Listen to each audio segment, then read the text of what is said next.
আপনার চাঁদের কিন্তু কলঙ্ক আছে, তারপরে কিন্তু আমাদের নেতার কোনো কলঙ্ক নাই।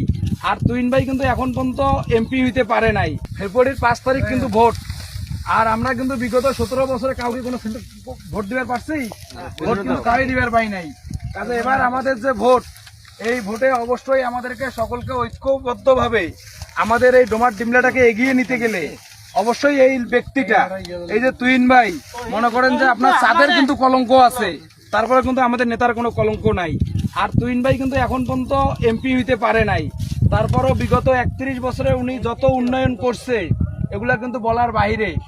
অনেকে কিন্তু এমপি হয়ে এই কাজগুলা করে নাই, যার বাস্তব একটা প্রমাণ আপনারা যদি দেখতে চান, বিগত 7 মাসে কিন্তু উনি 150 কোটি টাকার উপরে বরাদ্দ নিয়ে আসছে। অথচ আপনারা খবর নিয়ে দেখেন, আমি কোনো প্রার্থীকে ছোট করব না, অনেক প্রার্থী কিন্তু একটা খুঁটিও কোথাও গাড়ে নাই। গাড়ছে কি আপনার চোখে দেখার মতো দেখছেন যে একটা প্রার্থী এসে ওই জায়গায় একটা খুঁটি বিসমিল্লাহকে গাড়ছে, গাড়ে নাই। কিন্তু তারা এখন অস্ত্র হিসেবে কি ব্যবহার করেছে? বেহেশতের টিকিট। আর এই জন্য আপনারা যারা আমার সচেতন চাচারা আছেন, আপনাদের প্রতি আমার বিনীত অনুরোধ থাকবে, আপনারা তো সকলে ধানের শীষে ভোট দিবেনই, কিন্তু বিষয় হচ্ছে পরিবারে আমাদের যারা মা চাষি বোনরা আছে, এদের কাছে কেউ যে যাতে বিভ্রান্তি ছড়াইতে না পারে বা বেহেশতের টিকিট বিক্রি করতে না পারে, এই বিষয়ে আপনারা তাদেরকে একটু সজাগ করে দিবেন।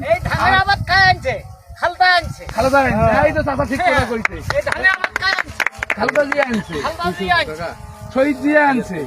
আজ কিন্তু জিয়ার বেটা কিন্তু দেশের হাল ধরেছে, ঠিক আছে? উনি কিন্তু এমনও বীজ নিয়ে আসতেছে, আজকে কিন্তু আপনি হিসাব করলে দেখবেন কি যে আমার একটা লোকের 3টা বেটা, বুড়া বেটা যদি মনে করেন যে একটা বেটা বাড়ির থেকে 2টা বেটা বাড়ি করে দিবার লাগেছে, এই বাড়ি 2টা করে দিবার যায় কিন্তু জমি আটে যাচ্ছে, তাইছে না? এই জন্য কিন্তু আমার তারেক রহমান জিয়ার বেটা এমন ধানের বীজ আনেছে যেটা কিনা আপনারা মনে করেন যে বিঘাতে 20 মন ধান আবাদ করে পান, সেইখানে যাতে এবার 30 মন ধান হয় ওই ব্যবস্থা কিন্তু করবে। কাজের বিষয় যেটা হচ্ছে যে আপনারা অবশ্যই অবশ্যই অবশ্যই আপনাদের প্রতি এটা আমার বিনীত অনুরোধ থাকিল ভাই, এই সেন্টারটা যাতে আমরা তুহিন সাহেব ওই যে ঘোষণা দিছে যে প্রথম কড়ির পাইলে পুরস্কার দিবে, তোমার কাছে মোর খালি একটাই দাবি সোয়া হিসাবে, তোমরা যাতে পুরস্কারটা নিবার পান। তা আমরা আশাবাদী তো যে আমরা পুরস্কার নিতে পাবো। হ্যাঁ,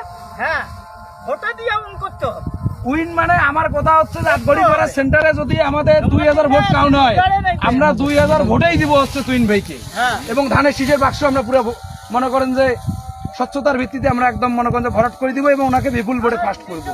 তা আপনারা সবাই দোয়া করেন, নিজ নিজ জায়গা থেকে কাজ করেন। আপনাদের